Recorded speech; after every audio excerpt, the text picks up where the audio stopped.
저희가 주목을 하고 있는 거는 이제 중장기적으로는 사실 이 대한 관심들이 여전히 좀 필요하다라고 말씀을 드리고 싶고요. 지금 현재 증시가 파죽지서를 계속 올라가기보다는 오히려 박스권에 머물지 않을까라는 생각들을 좀 하고 있고요.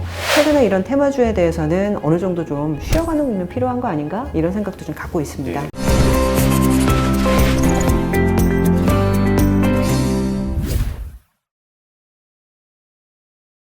안녕하세요. 매경자이언트TV 안국선 이장입니다. 20년 넘게 애널리스트로 활동하시면서 냉철하게 시장을 분석해 주고 계신 전략가 한분 모셔봤습니다. 평소에 뵙기 어려워서 이제 어렵사리 여기에서 이제 초청을 요청드렸는데요. 신영증권 박소연 이사님 모시고 하반기 증시 전망과 더불어 전체적인 뭔가 자산 전략 한번 여쭤보도록 하겠습니다. 안녕하세요. 네, 안녕하세요. 네, 이사님. 자, 올해 상반기 증시가 워낙 쏠리면서 심했던 증시였던 것 같습니다. 한국은 2차 전지와 또 HBM 반도체 쪽, 그리고 미국 같은 경우는 AI를 이제 필두로 엔비디아가 제일 높은 성장률을 이제 빅테크 중에서는 이뤄냈는데요. 최근에 이제 증시가 좀 많이 올라오다 보니까 아무래도 이제 투자자분들께서 올해 수익 실현을 어느 정도로 목표를 잡고 가면 좋을지, 아니면 계속해서 뭔가 신규 자금을 투입해도 좋을지 이렇게 고민하신 것 같아요. 그러다 보니까 올해 이사님께서 올해 하반기 일단 국내 증시 좀 어떻게 보시는지 궁금해서 여쭤보도록 하겠습니다. 네, 저는 사실 이게 가정이 바뀌면 결과가 바뀐다. 그리고 가정이 안 바뀌면 결과도 안 바뀐다. 저는 항상 그렇게 생각을 하고 있거든요. 근데 이제 상반기에 사실 2차 전지, 반도체, 개별주들이 굉장히 좋았는데, 그렇게 이제 많이 올랐던 가장 근본적인 원인은 물가가 떨어진다. 그리고 물가가 떨어지니까 조만간 긴축도 멈출 거다. 그 두 가지였었거든요. 근데 이제 중요한 거는 지금 현재 물가가 떨어지다가 생각보다 잘 안 떨어지네. 스티키하다라는 표현을 쓰는데 끈적끈적하다라는 표현이 나올 만큼 생각보다 핵심 물가, 코어 물가들이 잘 안 떨어진다는 얘기가 좀 나오고 있어요. 그러다 보니까 이런 물가 지표들을 보면서 중앙은행 관계자들이 지금부터 금리 인하를 적극적으로 한다라는 얘기를 쉽게 하기가 좀 어려운 상황들로 좀 가고 있는 것 같거든요. 그렇다고 한다면 상반기에 우리 증시를 밀어 올렸었던 이 두 가지 동력, 물가와 금리가 하반기에는 약간 좀 소강 상태에 머무를 가능성이 상당히 높다. 그렇다고 한다면 지금 현재 증시가 파죽지서를 계속 올라가기보다는 오히려 박스권에 머물지 않을까라는 생각들을 좀 하고 있고요.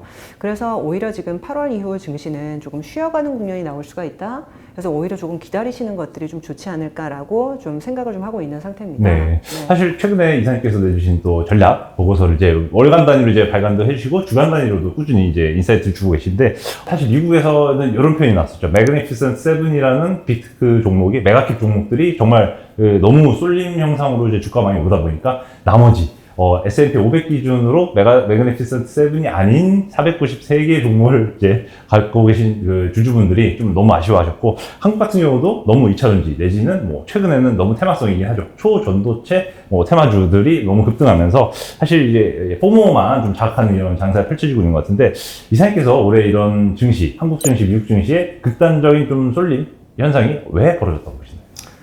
이게 사실은 쏠림이 한번 일어나면은 추세는 달까지 간다. 이런 얘기가 있더라고요. 그래서 이제 그 토끼 잡으러 이제 달나라까지 간다라는 얘기를 이제 비유적으로 하는 얘기인데, 근데 이제 중요한 거는 이렇게 이제 급등을 했던 가장 큰 요인이 작년에 많이 올랐던 금리가 좀 내려가면서 시중 유동성이 은행으로 가다가 채권 시장으로 가다가 더 이상 금리가 안 올라가네 하면서 다시 이제 위험자산 선호도가 회복이 되면서 증시로 다시 복귀를 했던 것 같아요.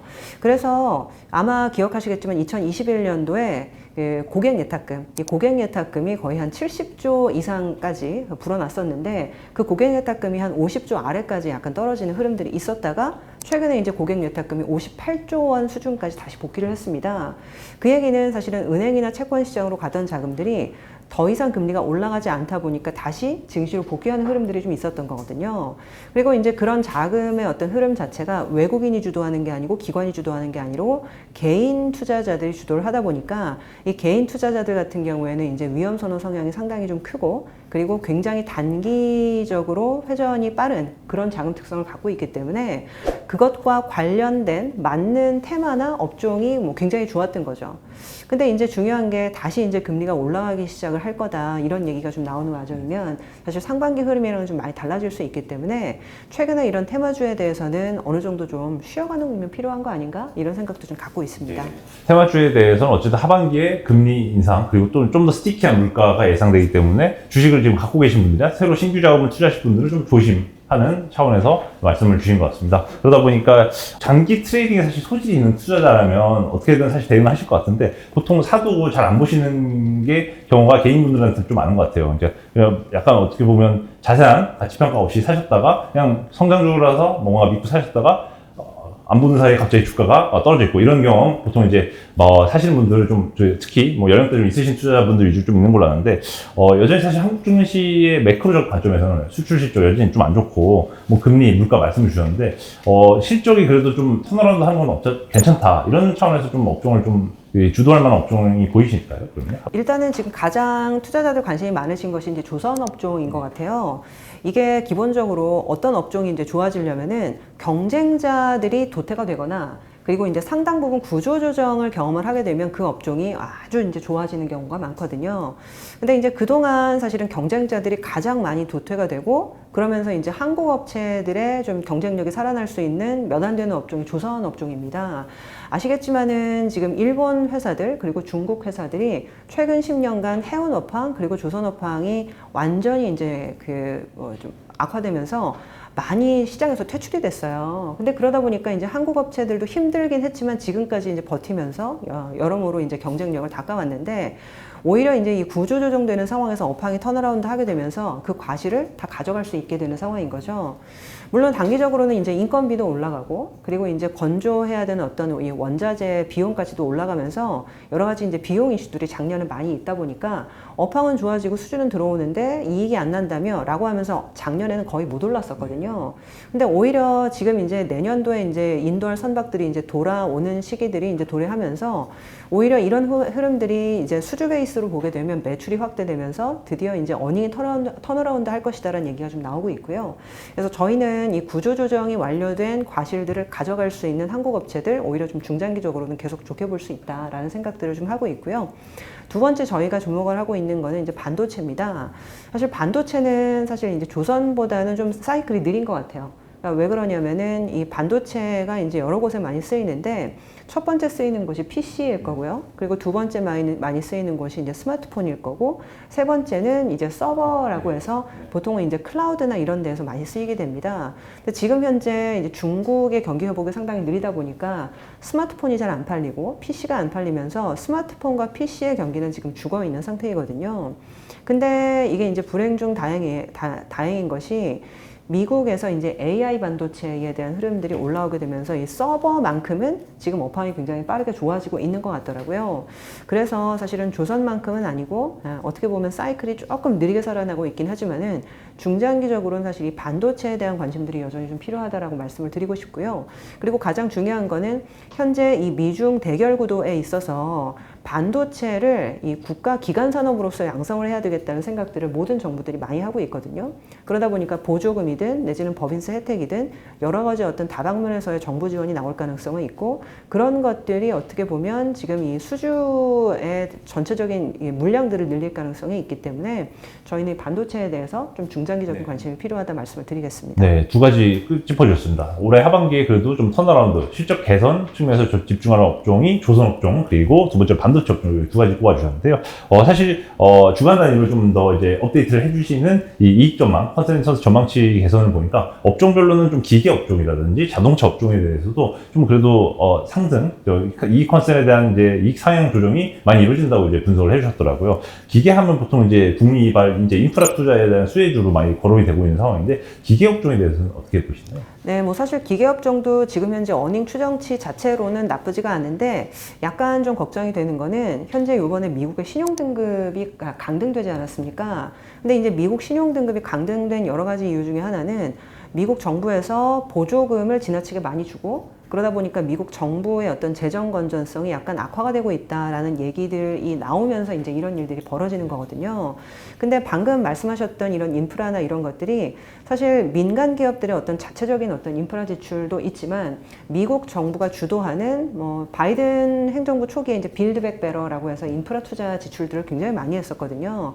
근데 관련된 이제 지출에 대해서 만약에라도 이 신용등급 강등 때문에 이제 보조금이나 정부 지출이 줄어드는 방향으로 전개가 되면 생각보다는 좀 타격이 있을 수도 있기 때문에 전반적인 이익 흐름은 좀 좋다. 그런데 약간 좀 챙겨볼 만한 좀 이슈가 생긴 상황이라서 그런 부분들 뉴스 모니터링을 좀 많이 해주시면 좋을 것 같습니다. 네. 그럼 자동차 업종도 비슷한 취지로 좀 이해를 해야 될까요? 네, 자동차도 사실은 이게 좋은 부분과 나쁜 부분이 있는데요. 지금 기본적으로 내구 소비재, 결국에는 소비재 중에서 자동차는 가장 규모도 크고 그리고 가장 비싼 소비재에 해당됩니다. 근데 기본적으로 이제 인플레이션 때문에 사람들이 소비를 좀 줄이고 있는 와중이기 때문에 기본적으로 자동차를 사람들이 많이 사는 장세인가? 라고 생각을 해보면 그런 부분들은 조금 이제 부정적인 흐름들이 좀 있어요.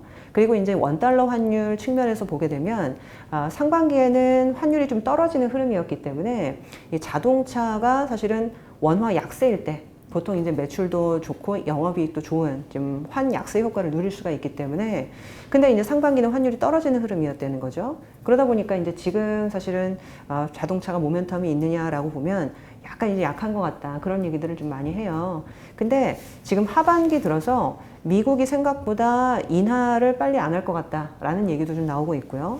그리고 뭐 최근에는 이제 일본은행도 이제 YCC 변경을 얘기를 하게 되면서 원화가 다시 약세 압력을 받고 있기 때문에 오히려 이런 측면에서 보게 되면 내년도에는 실적 흐름이 좀 좋아지지 않을까라는 기대감이 좀 있는 거는 같아요. 그래서 자동차도 사실은 이제 긍정과 부정 두 가지 점들이 좀 혼재해 있어서 이런 것들도 좀 중장기적으로 살펴볼 부분이 있겠다 말씀을 드려봅니다. 네. 아무래도 기계와 자동차 같은 경우도 각자 뭔가 좀 리스크 요인이 분명히 있기 때문에 아무래도 조선과 반도체 대비로는 그래도 좀 더 이제 후순위로 좀 이제 탑픽이 아닌 후순위를 좀 이제 차선책으로 고려해 보시라 말씀 주셨습니다.